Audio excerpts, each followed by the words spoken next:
DAP मतलब हो गया जी डाई अमोनियम फास्फेट। ठीक है। ठीक है। डाई का मतलब आपको हमने बता दिया जी मृत। मृत का मतलब वैसे बोलते हैं, आपने मृत का मतलब सोचा होगा डू एंड डाई करो या मरो। मृत का मतलब यहाँ उस मृत से नहीं ले रहे हैं, उससे ले रहे हैं पत्थर से। ठीक है। और अमोनियम क्या होता है जी? अमोनियम आपको भी पता है, तेजाब। तेजाब होता है। और फास्फेट एक होती है जी खुराक। वो आपको आपने भी सुना होगा। लेकिन जब से कंपनी एक्ट आई है 1985-86 एक्ट के अनुसार भी, अगर कोई भी कंपनी अपना कोई भी प्रोडक्ट बनाती है तो उसके ऊपर उसके मतलब कंटेंट लिखना बहुत जरूरी है। एग्जाम्पल के लिए अगर आप एक कुरकुरा भी लेके आते हैं तो उस पर लिखा होता है फेट इतना, प्रोटीन इतना, इतना XYZ। 85-86 एक्ट के अनुसार अगर कंपनी कोई भी चीज बनाती है तो उस पर लिखना होता है। खुराक तो इन्होंने अपने को एक दी, लेकिन इसी के भी उन्होंने 4 भाग कर दिए। N 18%, PT 46%, P 80 46%, PWS 39.5%। यही लिखा आता है जी डीपी कट्टे पे। लेकिन कोई किसान, किसी किसान को समझ नहीं है भी ये लिखा क्या है, कोई जानता ही नहीं है। अगर आपसे मैं बात करूंगा जी अन, तो आप बोलोगे जी अन मतलब नाइट्रोजन। क्यों? हमें पढ़ाई है ये है और पढ़ा भी है। लेकिन मैं बताता हूँ जी अन का मतलब नाइट्रोजन नहीं होता।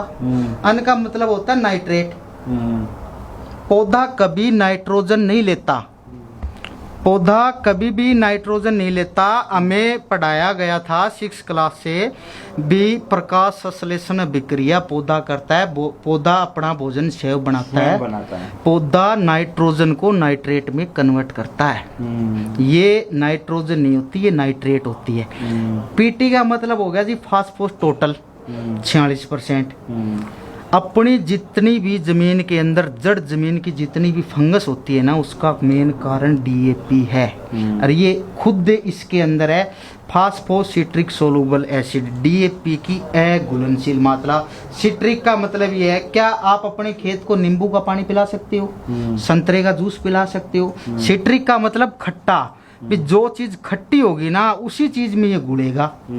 जो नींबू का पानी हम पिला नहीं सकते, संतरे का जूस आप दे नहीं सकते, तो ये घुलेगा कैसे? ये आज से 40 साल से अपनी जमीन के अंदर लीज डाउन है। Phosphorus water soluble acid 39.5%। जो किसान ज्यादा समझदार बनता है, ज्यादा मतलब वो बोलता है भी मैं ऐसे हूँ।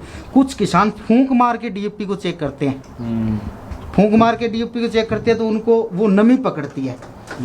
ठीक है, नमी पकड़ती है ना, तो उससे उसको नमी पकड़ती है ना, तो वो बोलते हैं भी हाँ डीएपी असली है।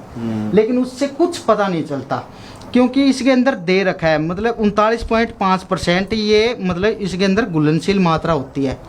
लेकिन ये किसान को दिखने में तो आ गई, लेकिन किसान को ये चीज यूज में नहीं आ रही है, क्योंकि कंपनी ने पर्सनल बोल दिया पीटी टोटल 46%। अगर आप किसी भी फसल की एवरेज निकालते हैं वो या तो मन में निकालते हैं या क्विंटल में निकालते हैं, तो कंपनी ने बकायदा कह दिया मैं फास्फोर टोटल दे रही हूँ प्रति क्विंटल।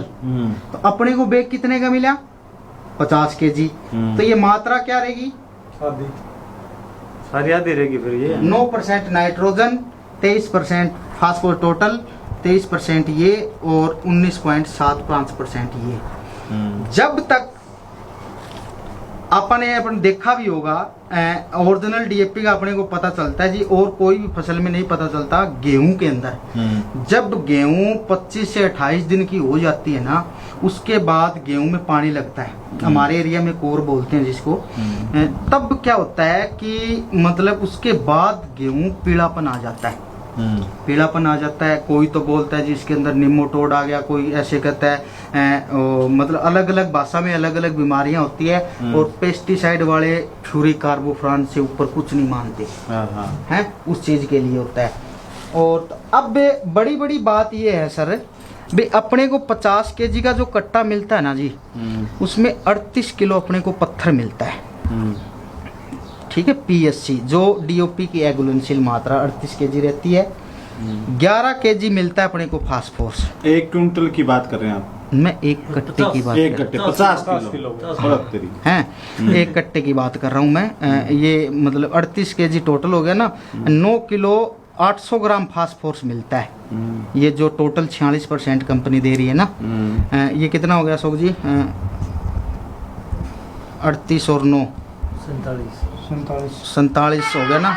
और 3 पॉइंट के समथिंग आंकड़े बताते हैं, 3,800 के समथिंग ये जो अपने ये नाइट्रोजन है ना, ये मिलते हैं। तो इसका मतलब मेन मेरा क्या कहने का मकसद है भी किसान को सिर्फ 9 किलो 800 ग्राम ही यूज होता है, बाकी 41 किलो मटेरियल किसान 40 साल से खेत के अंदर डाल रहा है और वो लीज डाउन ज़मीन के अंदर हो रहा है। ये क्या करता है, जैसे ही अपनी ज़मीन के अंदर ये सिट्रिक सोलूबल है, ये वाटर सोलूबल है, जैसे ही ज़मीन के अंदर हीट और नमी पैदा होती है तो अपने शरीर में जैसे चौमासे के अंदर जो क्या बोलते हैं उसको सर्द गर्म होती है ना, वही सिचुएशन इसमें होती है। क्योंकि ये गर्म है, ये ठंडा है, जैसी कॉम्बिनेशन ज़मीन का बना, टेम्परेचर हाई हुआ और ये चीज़ नीचे से जड़ ज़मीन गलाना स्टार्ट कर देती है। उसके बाद पेस्टिसाइड वाले अलग अलग है, बायोविटा डालो, ऐसे डालो, ये अलग चीज़ें हैं। भाई साहब देखो, किसी जानकारी अपन लेन जावा नहीं और ई पर जब चर्चा करा, बातचीत करा, तो ई पर कि सही तो थे वैज्ञानिक ने पूछ लो, कोई कौन बतावा जी? नहीं बतान भी लाग रहा है। अब इतनी धुआंधार ला रहा तो बतान था, वो तो अलग विषय हो कि डीएपी गेरो और यूरिया। अब बतावे जी डीएपी थारा 40 साल की पड़ी है खेत में, हाँ। क्या मरेड़ा लाग रहा हो? तो अरे भाई ना रेड़ा बंद कर दो वालों का किसान हाँ, फिर एक वो भी तो है ना जी, ये देखो अगर बताए ना, ये जो पीसीएस 40% या गणी स्टोर होने लग रही है, 40 साल तक गिरने लग रहा, जबकि स्टोर होने लग रही। या गुड़न का इन्हें बताया भी नींबू या संतरा पानी। और तीसरा इसका विषय है लासी। जे लासी गिरता है जमीन में, लासी रेट दो, नहीं तो आजकल तो यू गुड़ के काम करेगा। अभी जैव रसायन हाँ, जो आप जो जीव अमृत बना रहे हैं ना, उस चीज को कॉम्बिनेशन करती है। एग्जाम्पल के तौर पे मैं आपको बताता हूँ, आप तो एक तो पानी ले लो, सीधा पानी, उसमें डीएपी एक मुट्ठी डीओपी डाल के वो रख दो। अगर वो 12 दिन के अंदर घुलेगी ना, और अगर आपने गाय का पेशाब ले रखा है तो उसको 3 दिन में घोल देगी। इतना कॉम्बिनेशन है। इसलिए आप ये जो जीव अमृत है या आप जो गौ का जो पेशाब यूज कर रहे हो, ये अपने लिए बहुत फायदेमंद चीज है। अमृत का काम करता है। ठीक है।